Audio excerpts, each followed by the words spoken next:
আসসালামু আলাইকুম ওরহমতুল্লাহ।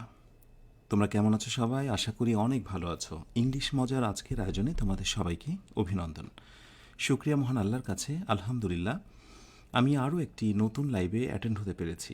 চলছে বেসিক আয়োজন, বেসিক ক্লাস, ইংরেজির আপাদমস্তক শুরু থেকে সব থাকবে এই আয়োজনে। 50 বেসিক ক্লাসের আজ এটি হচ্ছে ক্লাস 4, চতুর্থ দিনে তোমাদের সবাইকে অভিনন্দন। আমি একটু কমেন্টে নজর রাখছি, তোমরা অনেকেই আমাকে সালাম দিয়েছো। ওয়ালাইকুম আসসালাম ও রহমতুল্লাহ। অনেকে জিজ্ঞাসা, স্যার আপনি কেমন আছেন? শুক্রিয়া, আলহামদুলিল্লাহ আমি বেশ ভালো আছি। এই মুহূর্তে যারা আমার সঙ্গে লাইভে যুক্ত আছো, আমরা কি একটা কাজ করতে পারি? ছোট্ট করে লাইক বাটনে হিট দিয়ে একটু ভিডিওটা শেয়ার করে দিই। শেয়ার করে দিলে দেখবে অনেকেই আমাদের সঙ্গে যুক্ত হয়েছে, এবং বিশ্বাস রাখি যদি আমাদের এই আয়োজনটা চমৎকার হয়, কল্যাণময় কিছু হয়, তাহলে অন্যরা সেখান থেকে মঙ্গল, ভালো কিছু পাবে, এবং সেই ভালোর বিশেষ কিছু তোমার দিকে ফিরে আসবে। সুন্দর এই মনোভাব নিয়ে আজকের ক্লাসটা শুরু হোক, এবং সবাই শেয়ার দিয়ে ডান লিখে দাও। তাহলে শুরু করে আজকের আয়োজনটি। আয়োজনের শুরুতে আরেকটি বিষয় জানাই, সেটি হচ্ছে যে যারা এই কোর্সটা ফ্রুটফুল করতে চাও, একেবারেই পরিপূর্ণভাবে এনজয় করতে চাও, ক্লাসগুলো এলোমেলোভাবে এখানে ওখানে থাকছে একসাথে পেতে চাও, এরপরে ক্লাস শেষেই পিডিএফ পেতে চাও, সার্বক্ষণিক আমার মনিটরিংয়ে থাকতে চাও, শেষ পর্যন্ত সব কিছু ঠিকঠাক মতো পেতে যুক্ত থাকতে পারো প্রিমিয়াম সাপোর্ট আমাদের এই পেইড ব্যাচে। কোর্স ফি একেবারে নামমাত্র। কত সেটা তোমরা অনেকেই জানো, ভর্তির লিঙ্ক থাকবে প্রথম কমেন্টে। যারা অলরেডি ভর্তি হয়ে আছো, আমি একটু বলি, গত ক্লাসে স্পেশালি আমি কিন্তু তোমাদের খুবই গুরুত্বপূর্ণ একটা শিট দিয়েছি। আশা করি এই শিটটা অনেকেই তোমরা পেইড ব্যাচ থেকে ডাউনলোড করে নিয়েছো। ডেরিভেটিভস মোস্ট ইম্পর্টেন্ট 200টা দৈনন্দিন জীবনে হরহামেশা ব্যবহার করি এরকম 4টি করে ফর্ম, যেটা প্রত্যেকের জানা দরকার। এরকম আমি 200টি ওয়ার্ড দিয়েছি। আই হোপ পেইড ব্যাচের এই এক্সক্লুসিভ কেয়ারে তোমরা অনেকেই সেটা ডাউনলোড করে নিয়েছো। পড়ার নিয়মটা বলে দেবো আজকের ক্লাসটা শেষ হলেই। সো এগুলো পেইড ব্যাচের সেবা। ফ্রি প্ল্যাটফর্মে অনেক কিছু চাইলেই দেওয়া সম্ভব নয়। অনেকে বলতেই পারো যে স্যার আপনি কেন এখানে দেননি। আসলে প্রিমিয়াম কোনো জিনিসকে যদি একেবারে সুলভ করে দেওয়া হয়, তার মোটেই মূল্য থাকে না। সো নামমাত্র কোর্স ফি দিয়ে যুক্ত হয়ে যেও। তো শুরু করছি আজকের আয়োজনটি, বেসিক ক্লাস 4। ওকে, সো বেসিক ক্লাস 4-এ আমরা কথা বলবো যেটি নিয়ে, সেটি হচ্ছে, তোমাদের নিশ্চয়ই মনে আছে যে গত দিনে আমরা দেখেছিলাম কাইন্ড অফ সেন্টেন্স।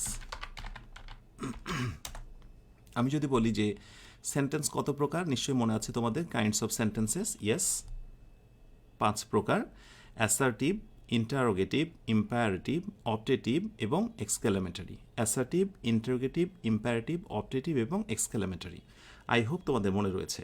এখন আমরা যেটা করব, এই প্রতিটা সেন্টেন্সকে আমরা একটু নিখুঁতভাবে গভীর থেকে জানার চেষ্টা করব, এবং এর সঙ্গে গ্রামারের অন্যান্য টপিকগুলোর কি সম্পৃক্ততা, কিভাবে এগুলো আবিষ্কার হয়েছে, সেই বিষয়গুলো উন্মোচন করবো ইনশাআল্লাহ। রাইট? ওকে, সো ফার্স্ট আমরা গতদিনে যে প্রকারটা দেখেছিলাম একটু রিভিউ করে দেখো লেকচার 3-তে। যে প্রথমটা হচ্ছে অ্যাসার্টিভ। অ্যাসার্টিভ, ওকে, অ্যাসার্টিভ। ওকে, সো অ্যাসার্টিভ সেন্টেন্স। অ্যাসার্টিভ প্রথম যে প্রকারটা ছিল, আমরা কিন্তু আজকে অ্যাসার্টিভ, ইন্টারোগেটিভ বা অন্যান্যগুলো নিয়ে কথা বলবো না, আজকে শুধু অ্যাসার্টিভ নিয়ে কথা বলবো। অ্যাসার্টিভের 2টা প্রকার তোমরা মনে রাখবে। একটা হচ্ছে অ্যাফার্মেটিভ, মানে হ্যাঁ বোধক, আর আরেকটি হলো না বোধক। এটা তো জানি, একটা অ্যাসার্টিভ বাক্যকে আমরা হ্যাঁ বোধক এবং না বোধক দুইভাবে পরিবর্তন করতে পারি। যেমন আমি একটি বাক্য লিখি, দ্য টিচার, খেয়াল করতে হবে, মনোযোগ দিতে হবে, কিন্তু আস্তে আস্তে আমরা বেসিক থেকে অ্যাডভান্সে প্রবেশ করছি। দ্য টিচার কি দেব? এক্সপ্লেইন, PLAINS, হ্যাঁ, টিচার এক্সপ্লেইনস, কি এক্সপ্লেন করলো? লেসন, একটা পাঠ, কিভাবে? ক্লিয়ারলি। ওকে, এই হচ্ছে আমাদের একটা অ্যাসার্টিভ বাক্য, সাদামাটা বাক্য। আমি এর আগেও তোমাদের শিখিয়েছিলাম বর্ণনামূলক বাক্য। বাক্যটি শেষে ফুল স্টপ থাকবে, কোনো প্রশ্নবোধক চিহ্ন থাকবে না। যে বাক্যতে প্রথমে থাকবে সাবজেক্ট, তারপরে থাকবে ভার্ব, তারপরে বাকি অংশ। এই ধরনের একটা সাদামাটা বাক্যকে বলা হয় অ্যাসার্টিভ সেন্টেন্স, মানে হ্যাঁ বোধক বাক্য, একেবারে বর্ণনামূলক বাক্য। এই বর্ণনামূলক বাক্যকে দুইভাবে ভাগ করা যায়। একটা হচ্ছে হ্যাঁ বোধক বর্ণনামূলক, আরেকটি হচ্ছে না বোধক বর্ণনামূলক। তো আমরা বলছি একটাকে রোমান নাম্বার ইন করি আমরা, সেটা হচ্ছে অ্যাফার্মেটিভ। প্রসঙ্গত বলি, যারা পেইড ব্যাচে যুক্ত আছো তাদের আলাদা করে আর নোটস করতে হবে না, ঠিক আছে? শুধু ক্লাসটি এনজয় করো। আমি ক্লাসটি শেষ হলে পেইড ব্যাচের লিঙ্কটা দিয়ে দেবো। অ্যাফার্মেটিভের পরে আরেকটি আছে নেগেটিভ। ওকে, সো অ্যাফার্মেটিভ অ্যাসার্টিভ মানে হাঁ বোধক বাক্য, আরেকটি হচ্ছে নেগেটিভ অ্যাসার্টিভ মানে হচ্ছে না বোধক বর্ণনামূলক বাক্য। একটি হচ্ছে হাঁ বোধক, এটি না বোধক। এই হাঁ বোধক বাক্যটাকে অনেকভাবে আমরা নেগেটিভ করতে পারি, সেই বিষয়টা ফার্স্টে আমরা জানবো। এরপরে আরও অনেক মজার তথ্য রয়েছে, সেগুলো একটু একটু করে শেয়ার করব। আমরা এখন নেগেটিভ করার চেষ্টা করছি। এই যে বাক্যটা অ্যাসার্টিভ, এটা তো অ্যাফার্মেটিভ, হাঁ বোধক না? খেয়াল করে দেখো তো। ওকে, এটা অবশ্যই হচ্ছে হাঁ বোধক। ওকে, এই বাক্যটাকে এবার আমরা কত রকমভাবে নেগেটিভ করতে পারি সেই বিষয়টা ট্রাই করব, এবং আমার সঙ্গে সঙ্গে দেখবে যে এগুলো তোমরা জানো কি না। যেমন আমি শিক্ষক এক্সপ্লেইনস দ্য লেসন, পাঠ বা পড়াটি ব্যাখ্যা করছেন কিভাবে? ক্লিয়ারলি, সহজভাবে, পরিষ্কারভাবে। শিক্ষক পড়াটি বর্ণনা করছেন বা ব্যাখ্যা করছেন কিভাবে? ক্লিয়ারলি বা চমৎকারভাবে। এই হচ্ছে বঙ্গানুবাদ। তাহলে এটা নেগেটিভ পড়তে পারি প্রথমত কত রকমভাবে, আমার সঙ্গে সঙ্গে তোমরা সবাই একটু মেলাও। দ্য টিচার, প্রথমে আমি সাবজেক্ট নেব। এরপরে নেগেটিভের জন্য ডু নট বা ডাজ নট। এই যে কোথায় ডু নট কোথায় ডাজ নট বসে সেগুলো শেখানোর সময় আস্তে আস্তে আসছে, একটু ওয়েট করো। The teacher does not explain দেব আমরা, মনে রাখবো আমরা ছোট্ট করে যে ডাজ যদি কোথাও বসে যায় পরবর্তী এস কিন্তু আর থাকবে না, এই এসটা কিন্তু এখান থেকে বাদ যাবে। সো ডাজ নট, ওকে আমি হাইলাইট করছি নেগেটিভ অংশটা। The teacher does not explain the lesson, বাকি যে অংশটুকু আছে থাক, তারপর বাকি যা আছে তাই। Okay, so teacher does not explain the lesson clearly, অর্থাৎ শিক্ষক ওই পাঠ বা পড়াটি পরিষ্কারভাবে সুন্দরভাবে এক্সপ্লেন করে না বা ব্যাখ্যা করে না। ওকে, নাম্বার ওয়ান। নাম্বার টু, আমি আরেকভাবে বাক্যটাকে নেগেটিভ করতে পারি। আমি প্রথমে বাক্যের সাবজেক্টটা নিয়ে নেব, প্রথমে বাক্যের সাবজেক্টটা নেব এবং নেওয়ার পরে আমি এখানে জাস্ট দেব হচ্ছে নেভার, যে টিচার নেভার এক্সপ্লেইন, এই বাক্যটাকে আমি নিয়ে নেব। এইবার কিন্তু আমি এস বাদ দেব না। সো যখন ডু বা ডাজ এগুলোর প্রসঙ্গ আসে তখন এস এর সম্পর্ক কিন্তু নেভার মানেই কিন্তু বেসিক্যালি ওইরকমই অর্থ দেয়। হালকা যে পার্থক্য আছে সেটা আমি পরে বলছি। সো নেভার দিয়ে আমি করতে পারি নেভার এক্সপ্লেইনস, বাকি অংশ যা আছে তাই। অর্থাৎ অর্থ কী দাঁড়ালো? শিক্ষক কখনোই পড়াটির পরিচ্ছন্ন বা সুন্দর ব্যাখ্যা দেয় না। সো আমি এখানে নেগেটিভ বললাম কি দিয়ে? নেভার দিয়ে। এবার আসো, শুধু নিজেকে প্রশ্ন করবে যে একটা বাক্যকে তুমি কত রকমভাবে নেগেটিভ করতে পারো। Let's see. ধরো আমি বললাম এরকম যে দেয়ার ইজ নো, এবার আমি নো দেব, নট না। দেয়ার ইজ নো, যখন আমি নো দেব তখন আমাকে নাউন একটা নিয়ে আসতে হবে। So there is no clarity, CLARITY, clarity. There is no clarity একটু আমাকে বানাতে হবে যে ইন দ্য টিচার্স, পরবর্তীতে এগুলো তোমাদেরকে শেখাবো যে কিভাবে এর সঙ্গে অ্যাপোস্ট্রফি এস হচ্ছে বা কেন এমনটি হলো। There is no clarity in the teacher's explanation, explanation of the lesson. আমি সব শেষে তোমাদের এটাও দেখানোর চেষ্টা করব যে তুমি যদি ইংরেজি জানো তাহলে একটা জিনিসকে কত রকমভাবে তুমি মডিফাই করে নেগেটিভ করতে পারো, রাইট? এই বাক্যটাও কিন্তু negative. There is no clarity in the teacher's explanation of the lesson. আমার মনে হচ্ছে বাক্যটাকে তুমি বা আমি আরও একভাবে করতে পারি, এবং সেটি হচ্ছে দ্য টিচার্স, আমি অ্যাপোস্ট্রফি এস দেব, দ্য টিচার্স এক্সপ্লেনেশনস। আচ্ছা, আমাদের এর সঙ্গে কি এস ছিল কিনা প্রথম থেকে? যেহেতু এক্সপ্লেন্স করেছে, সো টিচার্স এক্সপ্লেনেশনস। আর আমরা যেহেতু বলেছিলাম যে ক্লিয়ার, এটাকে আমরা একটু নেগেটিভ করে দেব, বিপরীত। সো দিয়ে দেব আনক্লিয়ার। তাহলে অর্থটা কী দেওয়া হলো? The teacher's explanation are unclear, অর্থাৎ শিক্ষকের ব্যাখ্যাটা ছিল অপরিষ্কার, মানে ভালো নয়, পরিচ্ছন্ন নয়। এখানে আমি আন দিয়ে আমি নেগেটিভ করলাম। একটু লক্ষ্য করে দেখো, অলরেডি আমি 4টা প্যাটার্নে একটা বাক্যকে আমি নেগেটিভ করেছি। ওকে, এবং সবশেষে আমি তোমাকে জিজ্ঞাসা করবো যে তুমি আসলে কতটা জানতে, তুমি কত রকমভাবে জানতে। আমি এই বাক্যটাকে আরেকভাবে নেগেটিভ করে দেখাই। যেমন ধরো আমি বলতে পারি দ্য টিচার এক্সপ্লেইনস, ব্যাখ্যা করে, নাথিং নাথিং, কোনো কিছুই ক্লিয়ারলি, মানে কোনো কিছুই ক্লিয়ারলি বলে না। Nothing clearly in the lesson, in the lesson. So আমি চাইলে কিন্তু নাথিং শব্দটা ব্যবহার করেও একটা বাক্যের অর্থকে নেগেটিভ করতে পারি। The teacher explains nothing clearly. একজন শিক্ষক কোনো কিছুই পরিষ্কারভাবে বলেন না ইন দ্য লেসন, এই পাঠ সংক্রান্ত বা এই পাঠে। ওকে, আমি আরেকভাবে এটাকে নেগেটিভ করতে পারি। যেমন ধরো আমি বলতে পারি the teacher's explanation, explanation, the teacher's explanation কি সম্পর্কে? অফ দ্য লেসন অথবা অ্যাবাউট দ্য লেসন। লেসন কি বলবো? Is not clear, CLEAR, clear. আর বেশি সামনে না এগোই। 1 2 3 4 5 6 এতগুলো প্যাটার্নে আমরা একটা শব্দকে, একটা সেন্টেন্সকে নেগেটিভ করতে পারি। সো এখান থেকে তোমরা একটা জিনিস ধারণা নিয়ে নাও, আমরা হাবোধক যে কথাগুলো বলি, অ্যাফার্মেটিভ যে সেন্টেন্সগুলো বলি, ক্ষেত্র বিশেষ আমার প্রয়োজনে আমি এত কিছু দিয়ে বাক্যগুলোকে নেগেটিভ করতে পারি। এটা যেন অবশ্যই প্রত্যেকের মনে থাকে। এই ডাজ বা ডু নট, এটার জন্য তোমাকে টেন্স শেখাটা খুব জরুরি, যেটা টেন্সের মধ্যে তোমাকে আমি শেখাবো। নেভার অবশ্যই মেইন ভার্বের আগে বসে, নেভার অবশ্যই মেইন ভার্বের আগে বসে। যেমন নেভার, ছোট করে মনে রাখো, নেভার প্লাস হচ্ছে এখানে মেইন ভার্ব। নেভার অবশ্যই মেইন ভার্বের আগে বসবে। নিশ্চয়ই তোমরা জানো যে এক্সপ্লেইনটা হচ্ছে মেইন ভার্ব, এর আগে শিখিয়েছি, এবং নেভার বসেছে তার আগে। ঠিক আছে? এবং প্রসঙ্গত বলি, মেইন ভার্বের পূর্বে যখন নেভার বসেছে না বোধক অর্থে, এটা কিন্তু হয়ে গেছে মূলত অ্যাডভার্ব। ছোট্ট করে একটু পাশে নোট করে রাখো, এটার নাম হয়েছে অ্যাডভার্ব। দেয়ার ইজ নো বলছে যে আমি যদি কোথাও বসতে চাই নেগেটিভ করার জন্য, তাহলে আমার ডিমান্ড হচ্ছে আমার পরে আপনাকে অবশ্যই নাউন বা নাউন ফ্রেজ বসাতে হবে, নাউন অথবা নাউন ফ্রেজ। দেখো ক্লিয়ারিটি, যারা জানো না একটু ছোট্ট করে জেনে রাখো, শব্দের শেষে TY থাকলে সেটা নাউন হয়।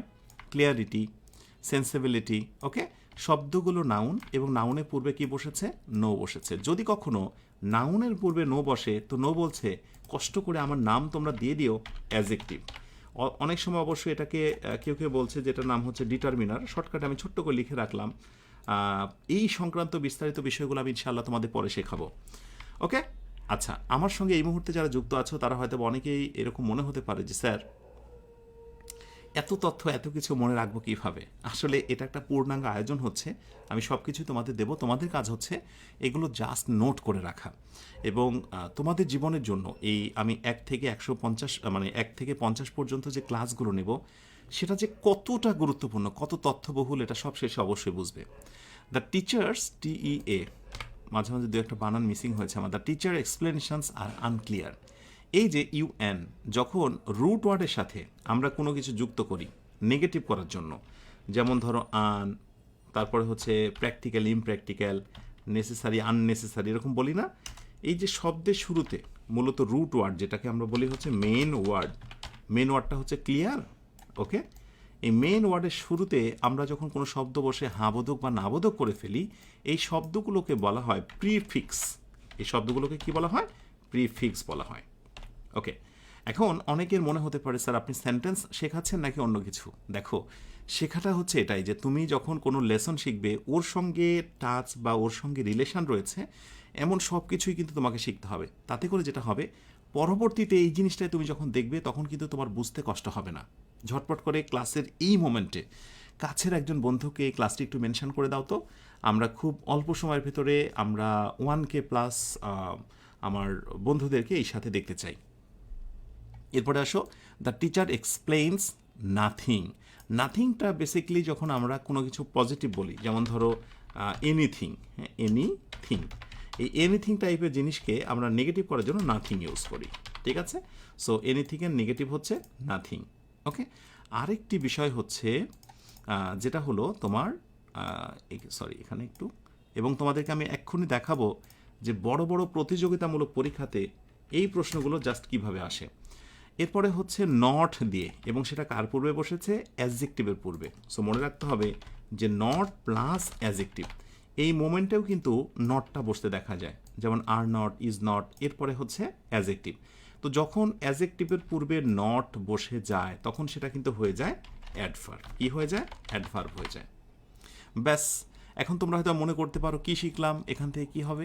এই তো এবার মজার কথা হচ্ছে, খুব বেশি দিন না, যদি তুমি এইচএসসি অথবা এইচএসসি মানে এসএসসি এইচএসসিতে থাকো তাহলে অ্যাডমিশনে দেখা পাবে, আর অ্যাডমিশন স্টুডেন্ট হলে চান্স পাওয়ার পর আবার জব পরীক্ষা দেখা পাবে। আর যারা একাডেমিকে পড়াশোনা করছো ফিলিং ইন দ্য গ্যাপে হেল্প পাবে। কীভাবে? দেখো, কোয়েশ্চেন করা হচ্ছে এইবার তোমাকে কোয়েশ্চেন করা হচ্ছে যে হি নেভার লাইকস ইউ। এবার নেভারের নিচে আন্ডারলাইন করে তোমাকে জিজ্ঞাসা করবে যে বলো তো বাবা, বাক্যটা তো নেগেটিভ, তুমি এটা জেনেছো, ওকে?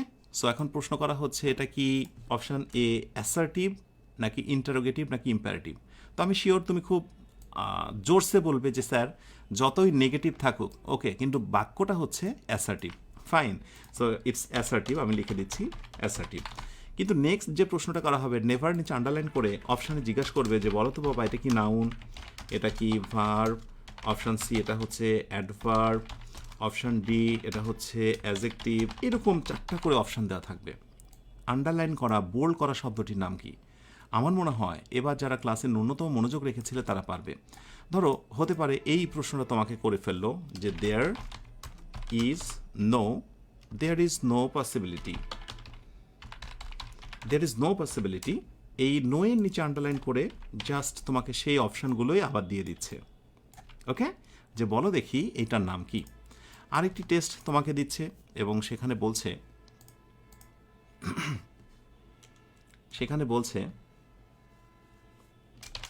it is not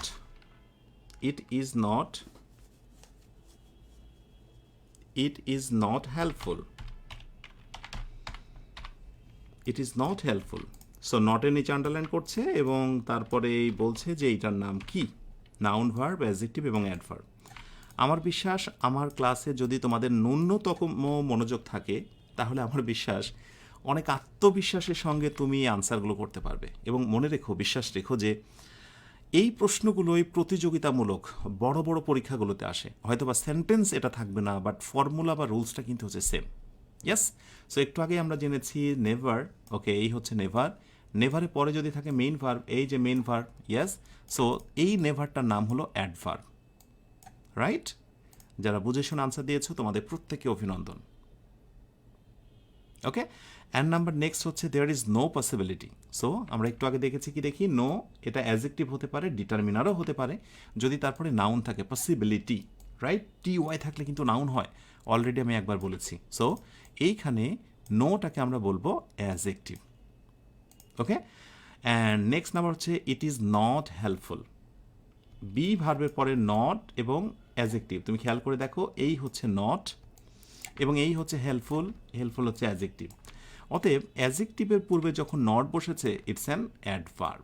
এবার আমাকে সত্যি করে বলো তো, আত্মবিশ্বাস সঞ্চয় হলো কাদের? এরপরে যদি তোমাকে ধমকও দেওয়া হয় তাহলে সঠিক আনসারটা তোমরা কারা কারা দেবে একটু আমাকে জানাও।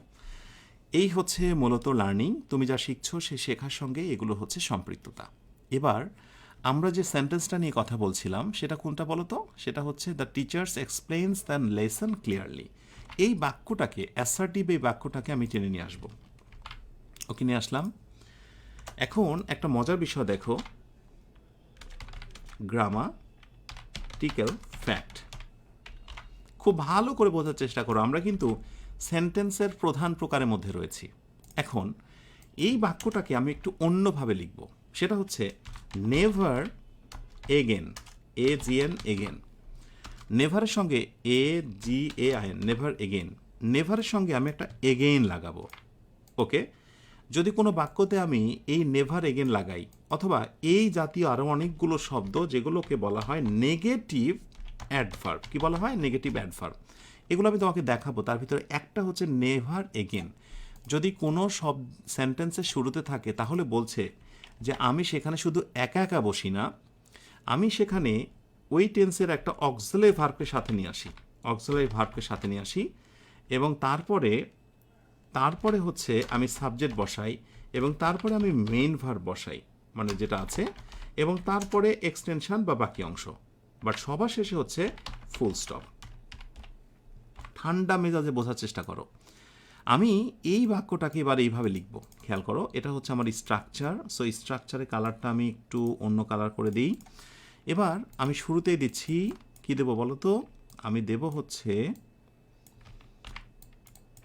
শুরুতেই দেব হচ্ছে নেভার এগেইন, নেভার এগেইন,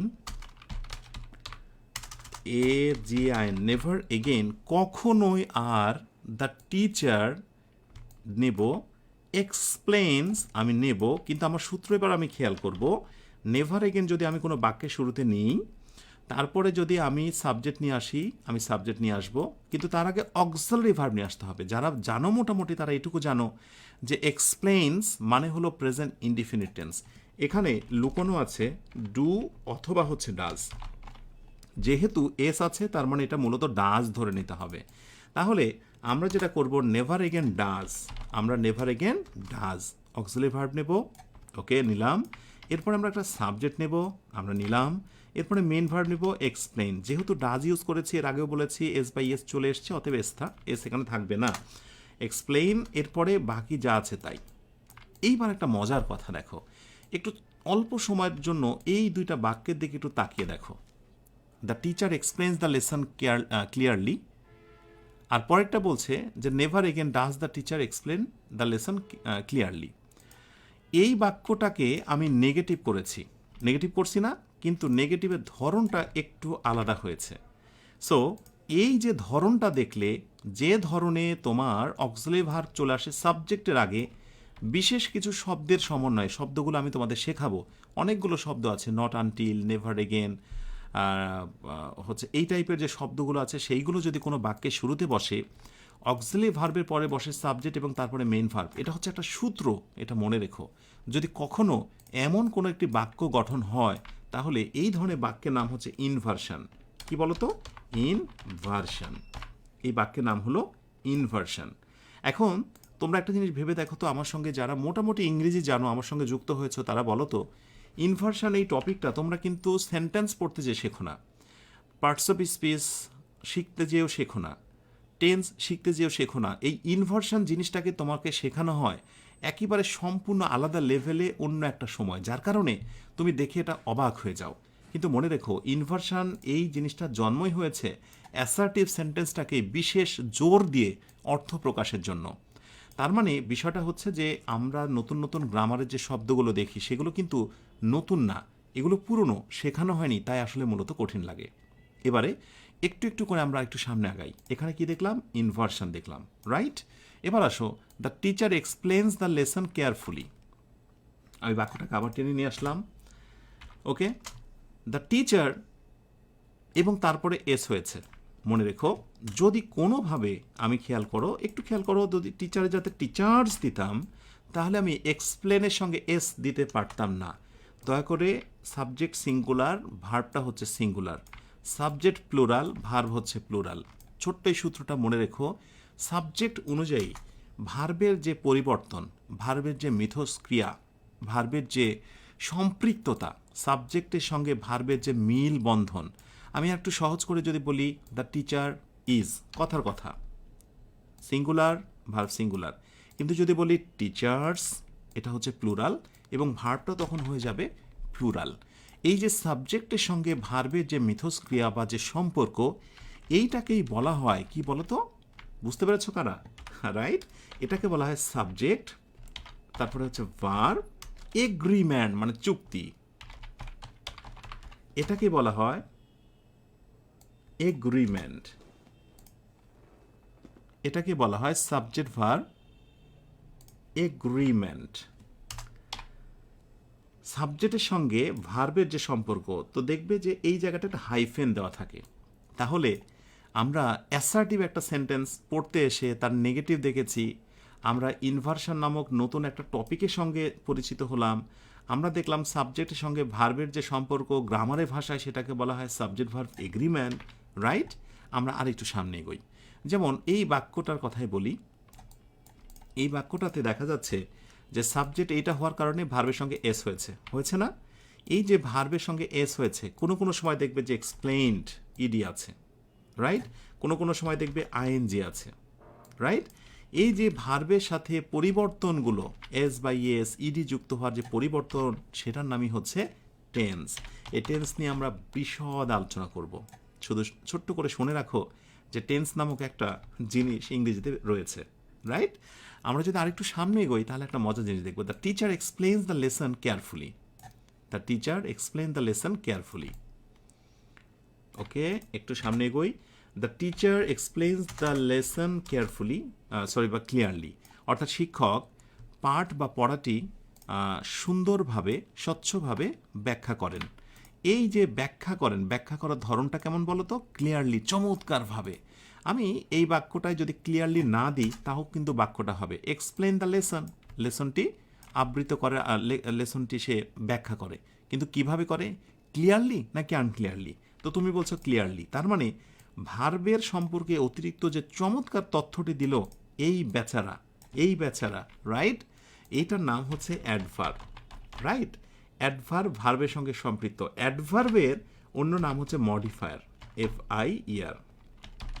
শুধু শিখে রাখো যে এই মডিফায়ার নামক জিনিস একটা আছে, এটা নিয়ে আমরা কথা বলবো। আমার উদ্দেশ্য হলো যে একটা ছোট্ট সেন্টেন্সের ভিতরে গ্রামারের যে প্যাটার্নগুলো আছে সেগুলো সম্পর্কে সুন্দর করে জানা। ওকে, সো আমরা জেনে নিলাম এই যে ব্যাখ্যা দিল পরিষ্কারভাবে, ভার্ব সম্পর্কে অতিরিক্ত তথ্য দিল, রাইট? এটার নাম হচ্ছে মডিফায়ার। ওকে, আচ্ছা, এবার আমরা যদি আরেকটু সামনে এগোই তাহলে আরেকটা জিনিসের সঙ্গে পরিচিত হব। The teacher explains the lesson carefully বা ক্লিয়ারলি। এই বাক্যটা তুমি লক্ষ্য করে দেখো, এইটা একটা স্বাধীন বাক্য। এই বাক্যের অর্থ প্রকাশের জন্য আরেকটি বাক্যের উপরে নির্ভর হতে হচ্ছে না।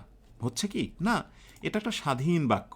এমন না যে দুইটা বাক্য আছে তার ভিতরে এই বাক্যের অর্থ প্রকাশের জন্য আরেকটার উপরে হেল্পফুল, মানে তাকে ওয়েট করতে হচ্ছে ওই বাক্যের অর্থের সাথে। তো যেহেতু এই বাক্যটা নিজেই স্বয়ংসম্পূর্ণ আর অন্য দ্বিতীয় কোনো বাক্যের সে প্রত্যাশা করছে না, অতএব এই বাক্যটাকে আমরা বলবো কি বলতো? এটাকে বলবো আমরা একটা ক্লজ। এটাকে কি বলবো? ক্লজ। এবং কি ক্লজ? অনেকগুলো প্রকার আছে, আমি তোমাকে পরে শেখাবো। এটার নাম হচ্ছে স্বাধীন ক্লজ। স্বাধীন ইংরেজি কি? ইনডিপেন্ডেন্ট।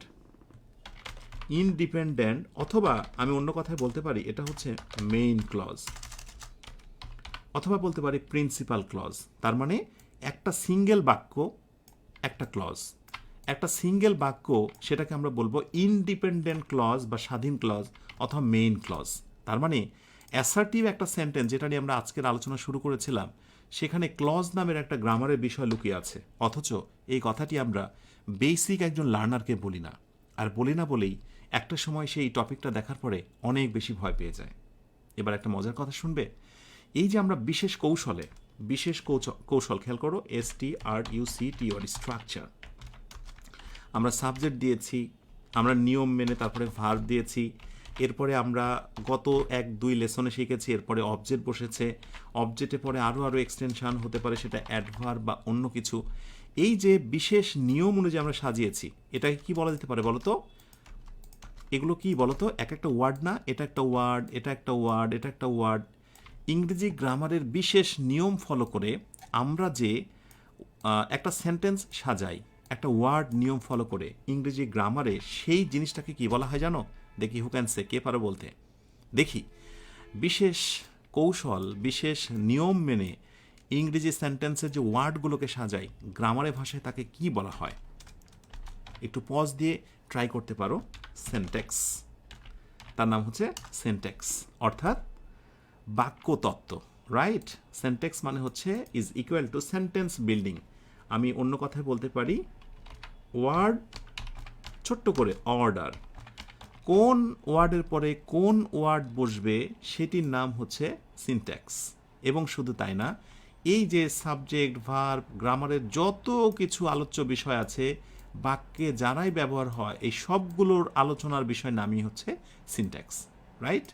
আশা করি পরবর্তীতে হঠাৎ করে ধুম করে সিনট্যাক্স এই লেসনটা দেখে মোটেই অবাক হয়ে যাবে না, ঠিক আছে? সেন্টেন্স মেকিং বা sentence building, right?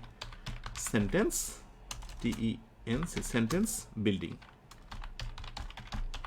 Sentence building করার বিশেষ ক্ষমতাকে বা বিশেষ রুলস বা নিয়মকে বলা হয় syntax. Thank you so much.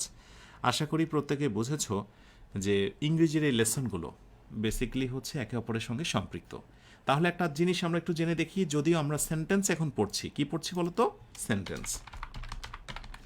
এবং সেন্টেন্সের আমরা প্রথম যে প্রকারটা অ্যাসার্টিভ পড়লাম, ওকে, ASSERTIV, অ্যাসার্টিভ পড়লাম।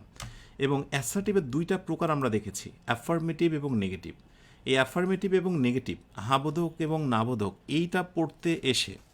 এইটা পড়তে এসে আমরা গ্রামারের আরও কত কিছু শিখেছি, সেটাই এবার একটু দেখার পালা।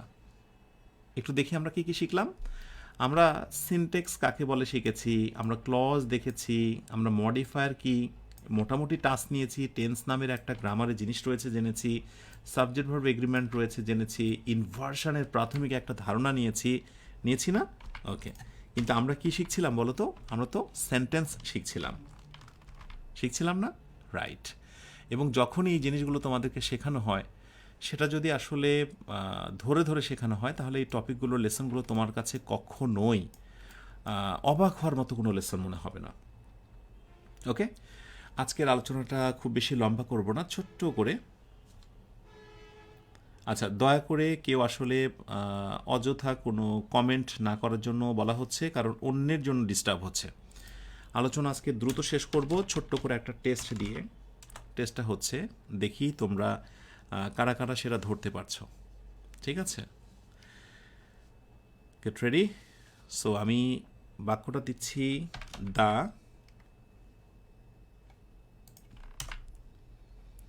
The boys, okay, the boys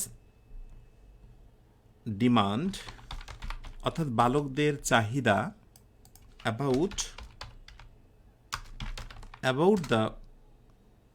the problems, সমস্যা সম্পর্কে বালকদের যে চাওয়া, ডিমান্ড। সো আমি বলবো problems, filling in the gap, মেনশনেবল,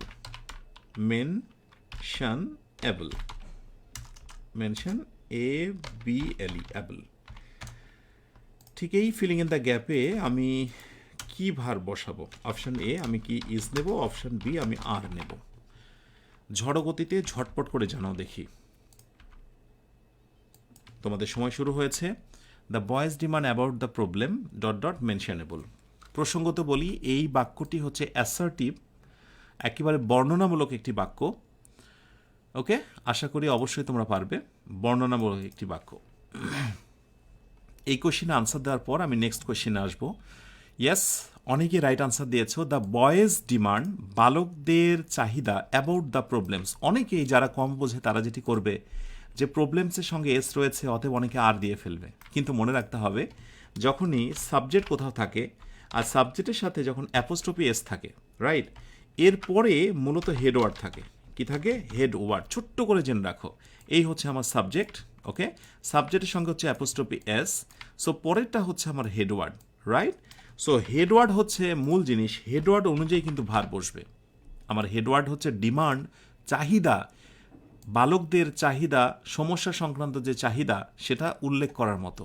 তাহলে অবশ্যই ডিমান্ড যেহেতু সিঙ্গুলার, অতএব আমাকে এখানে ইজ নিতে হবে। এই যে সাবজেক্টের সঙ্গে ভার্বের যে সম্পর্ক, অনেক সময় সাবজেক্ট চেনা খুব মুশকিল। অনেকেই মনে করবে বয় সাবজেক্ট, অনেকে মনে করছে দ্য প্রবলেম সাবজেক্ট, অনেকে মনে করছে ডিমান্ড সাবজেক্ট। এই যে একটা জায়গার ভিতরে আমরা তো এমনটা শিখেছিলাম যে সাবজেক্টের পরে ভার্ব থাকে, সাবজেক্টের পরেই ভার্ব থাকে। তো তখন আমাদের একটা ভিতরে ধারণা জন্ম নিয়েছে। ধারণাটা কি? ধারণা হলো যে ভার্বের আগে যা থাকবে সবই মনে হয় সাবজেক্ট, রাইট। আসলে সাবজেক্ট অবশ্যই সবটুকু, বাট সাবজেক্টের হেড ওয়ার্ড আছে। হেড মানে কি? মূল। কলম তো, বাট কলমের একটা হেড আছে না, ঠিক এরকম সাবজেক্ট পুরোটাই, কিন্তু তার হেড হচ্ছে ডিমান্ড। সো সাবজেক্ট অনেক বড় হতে পারে, কিন্তু হেডওয়ার্ড হয় ছোট।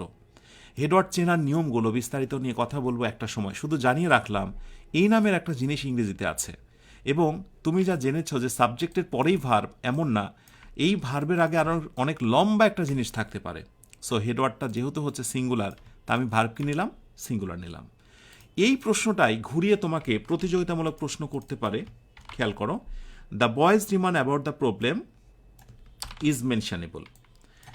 তো এখানে ধরো কোয়েশ্চেন করছে যে এই বাক্যটাকে কি বলা যেতে পারে? অপশন এ, এটা হচ্ছে main clause, option B subordinate clause, ইত্যাদি ইত্যাদি অনেক কিছু। এখন আমি ধরে নিচ্ছি যে তোমাকে আমি ক্লজ শেখাইনি, কিন্তু একটা জিনিস তোমাকে শিখিয়েছি, সেটা হলো একটা যদি লম্বা বাক্য হয় এবং সেই বাক্য তার অর্থ প্রকাশের জন্য আর অন্য কোনো বাক্যের উপর নির্ভর না করে, তাহলে তাকে বলা হয় ইনডিপেন্ডেন্ট ক্লজ। মনে আছে, একটু আগে শিখিয়েছি। ইনডিপেন্ডেন্ট ক্লজেরই অপর নাম হচ্ছে মেইন ক্লজ। তার মানে সিঙ্গেল একটা সেন্টেন্স, ছোট্ট করে এই নোটটা করে নাও, ছোট্ট করে নোটটা করে নাও, সিঙ্গেল একটা sentence, single sentence is equal to, সেটি হচ্ছে মেইন ক্লজ, প্রিন্সিপাল ক্লজ বা ইনডিপেন্ডেন্ট ক্লজ। আশা করি জিনিসগুলো মনে থাকবে। একটু একটু করে আমরা সামনের দিকে আগাই। আচ্ছা, হেড ওয়ার্ড বানানটা ভুল হয়েছে, একজন ভুলটা ধরেছে, থ্যাংক ইউ। এগুলো ধরে দিতে হবে ইনশাআল্লাহ। ব্যাস, তাহলে আজকের আয়োজনটি শেষ করব অল্প সময়ের ভেতরে, বিকজ আমি চাচ্ছি সামনের ক্লাসটায় তোমাদের হচ্ছে নেক্সট যে ক্লাসটায়, সেখানে ইন্টারোগেটিভের প্যাটার্ন নিয়ে কথা বলবো ইনশাআল্লাহ। ইন্টারোগেটিভ, অ্যাসার্টিভ, ইন্টারোগেটিভ, তারপরে ইম্পারেটিভ, তারপরে কি আছে অপটেটিভ, এবং হচ্ছে এরপরে এক্সক্লামেটরি। এই হলো পরবর্তী 4টার আয়োজন। এটা নেক্সট দিনের আমাদের আলোচ্য বিষয়। আশা করি যারা আমার সঙ্গে পেইড ব্যাচে যুক্ত আছো তারা সব কিছুই সাজানো গোছানো পেয়ে যাচ্ছ। এখনও যারা যুক্ত হওনি তাদের এটি বলা থাকবে, দ্রুত তোমরা পেইড ব্যাচে ভর্তি হয়ে যাও। ক্লিয়ার? একটু একটু করে আমরা সামনে এগোবো, একদিনে অনেক কিছু নয়, কারণ এই ক্লাসগুলো শুরুই হয়েছে বেসিক টু অ্যাডভান্স সকলের জন্য। সাথে আরেকটি জিনিস দিয়ে রাখি, আজকেই আমি তোমাদের হচ্ছে পেইড ব্যাচে যারা যুক্ত আছো 200টা তোমার ভার্বস দিয়ে দেব, যেটা লাগবেই তোমার। যারা এটা নিতে চাও পেইড ব্যাচে কানেক্ট হয়ে যাও। 200টা এর আগে তোমাদের ভোকাবুলারি দিয়েছি, আজকে দেব top 200 verbs, conjugation of verbs, অর্থাৎ একই ভার্বের প্রেজেন্ট, পাস্ট এবং পাস্ট পার্টিসিপল। এভাবে ধারাবাহিকভাবে সব কিছু সাজানো গোছানো পেয়ে যাচ্ছ পেইড ব্যাচে। তাহলে শেষ করে আজকের আয়োজনটি। শুধু এইটুকু জেনে রাখো, কবে ক্লাস হয় এই বিষয়গুলোর ব্যাপারে এবং সামগ্রিক এই বিষয়গুলো তথ্য দেওয়া থাকে ইংলিশ মজা ফেসবুক পেজে। যারা যুক্ত আছো ইনশাআল্লাহ আস্তে আস্তে অনেক কিছু পাবে। ক্লাসটি কীভাবে এনজয় করছো, কেমন লাগছে, বেসিক টু অ্যাডভান্সের এই বিষয়গুলো অবশ্যই জানাতে ভুলবে না। আমি কমেন্টের দিকে নজর রেখে আজকের আয়োজনটি শেষ করছি। তোমরা সবাই অনেক ভালো থেকো, যে ভালোর শেষ নেই। সুখে থেকো, যে সুখের সীমানা নেই।